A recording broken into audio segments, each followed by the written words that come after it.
नमस्कार दोस्तों। एक जमाना था जब रंगों के नाम पे साउथ अफ्रीका में इंसानों को इंसान नहीं समझा जाता था। एक तरफ गोरे लोग जिनके लिए सब कुछ था, अच्छी जॉब, अच्छा रहन सहन, अच्छा घर, और दूसरे तरफ वो काले लोग जिनके लिए कुछ भी नहीं, सिर्फ मजदूरी, जुल्म, और इसके साथ उनको क्रिटिसाइज किया जाता था उनके भेदभाव के रूप में। एक ऐसा सिस्टम जिसे रंग भेद कहा जाता था।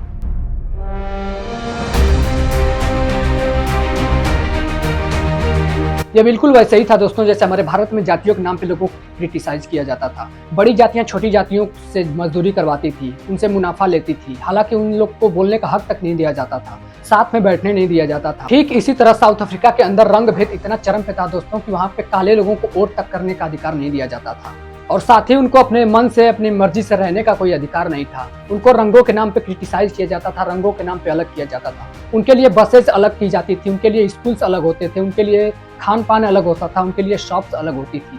यहाँ तक दोस्तों कि काले लोगों के लिए हॉस्पिटल्स तक अलग होते थे वहाँ पे। और ये था वो साउथ अफ्रीका जहाँ पे एक इंसान ने अपनी पूरी जिंदगी न्यौछावर कर दी लोगों को समान का हक दिलाने के लिए, लोगों को इस क्रिटिसिज्म से बाहर निकालने के लिए, जिनका नाम था नेल्सन मंडेला। एक ऐसे व्यक्ति जो साउथ अफ्रीका के अंदर ब्लैक एंड व्हाइट के भेदभाव को क्रिटिसाइज किया और उसके लिए लड़ाई लड़ी और एक नए साउथ अफ्रीका की नींव रखी। ये ठीक वैसे ही दोस्तों जैसे हमारे भारत के अंदर बाबा साहब भीमराव अम्बेडकर जी ने जातियों के भेदभाव को मिटाया और लोगों को सम्मान का हक दिलाया। आइए समझते हैं साउथ अफ्रीका के अंदर रंग भेद और भेदभाव को मिटाते हुए कैसे काला व्यक्ति यानी नेल्सन मंडेला के प्रेसिडेंट बनने तक के सफर को आज के इस वीडियो में।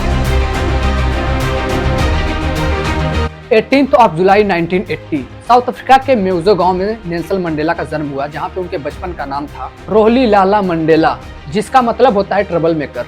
वो एक रॉयल फैमिली से थे और बचपन से ही वो रंग भेद और भेदभाव को देखते हुए आए। जहाँ पे वो स्कूलिंग ज्वाइन करते हैं और स्कूल में उनका नाम बदल के नेल्सन रखा जाता है।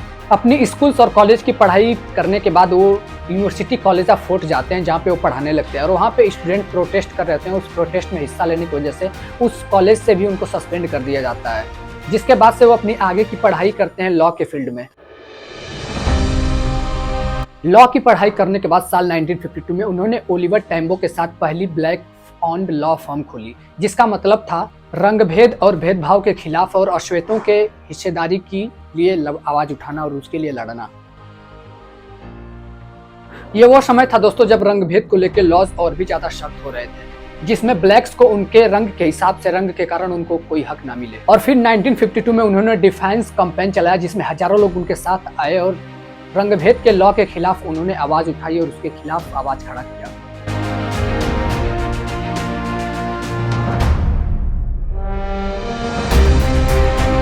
जिसकी वजह से उनको जेल की सजा मिली, लेकिन वो रुके नहीं।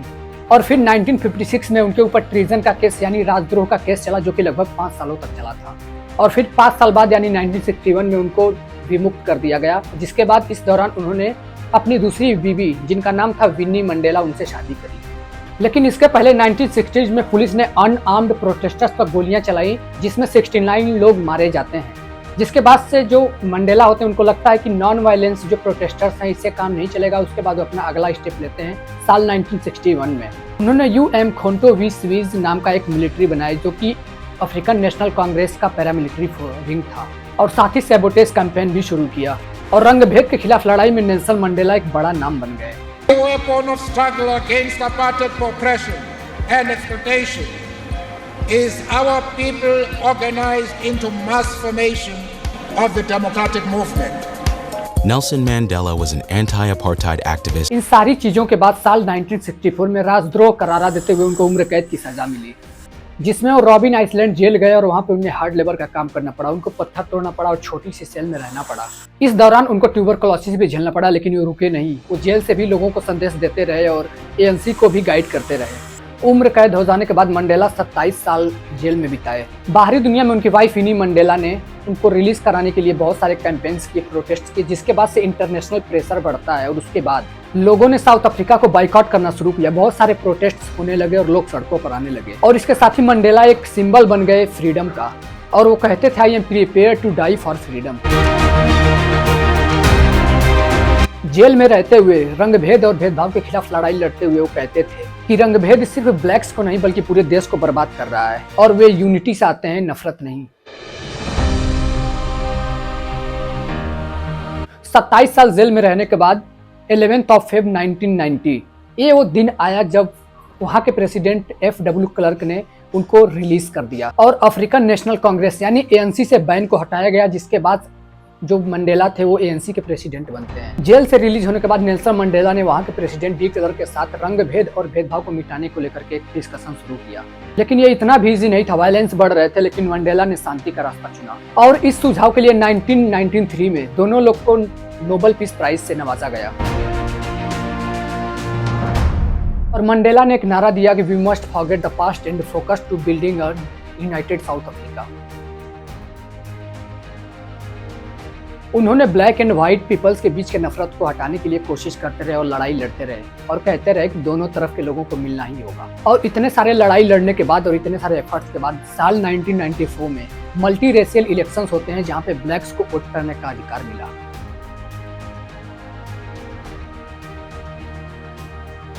और मंडेला की ANC यानी अफ्रीकन नेशनल कांग्रेस को जीत मिली और नेल्सन मंडेला देश के पहले ब्लैक प्रेसिडेंट बन गए।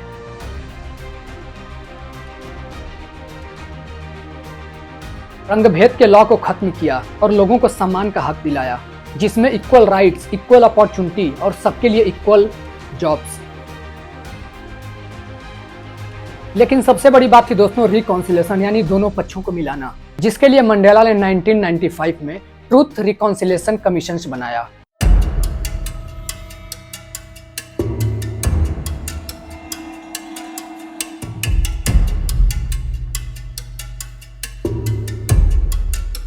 जहां रंगभेद के जुल्म की जांच हुई और लोगों ने अपने क्राइम्स को कॉन्फेस किया, जिसके बाद उनको माफी मिली। ये था मंडेला का नफरत हटाने का तरीका, रिवेंज नहीं, माफी और यूनिटी। मंडेला के प्रेसिडेंट कार्यकाल के दौरान 1996 में नई कॉन्स्टिट्यूशन बनी, जिसमें सबके ह्यूमन राइट्स को गारंटी किया गया।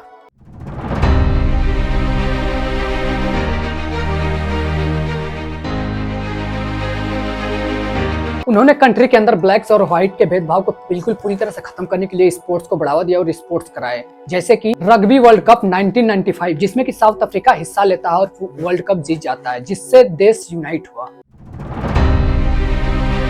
उन्होंने एक नारा दिया और कहा, no one is born to hating another person of the colour of his skin. ये थी दोस्तों उनकी लड़ाई, जिसने भेदभाव को जड़ से उखाड़ फेंका। साल 1999 में मंडेला ने रिटायर लिया, जिसके बाद से उन्होंने नेल्सन मंडेला फाउंडेशन की शुरुआत करी पीस और ह्यूमन राइट्स के लिए।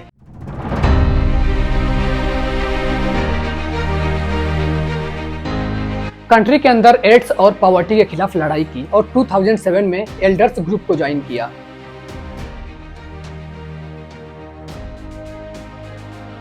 उनके ऊपर एक बायोग्राफी भी पब्लिश की गई थी, जिसका नाम था long walk to freedom.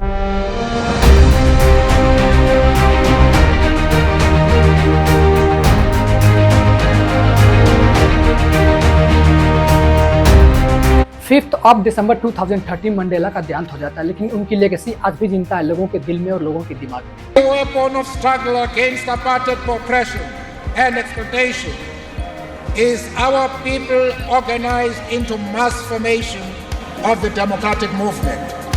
Nelson Mandela was an anti-apartheid activist and the first black president of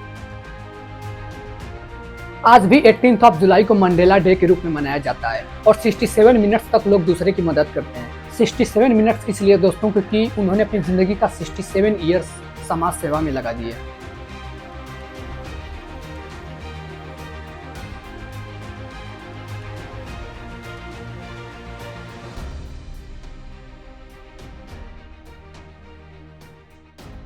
दोस्तों नेल्सन मंडेला की कहानी हमें सिखाती है कि एक इंसान भेदभाव को समाज से किस तरह से मिटा सकता है।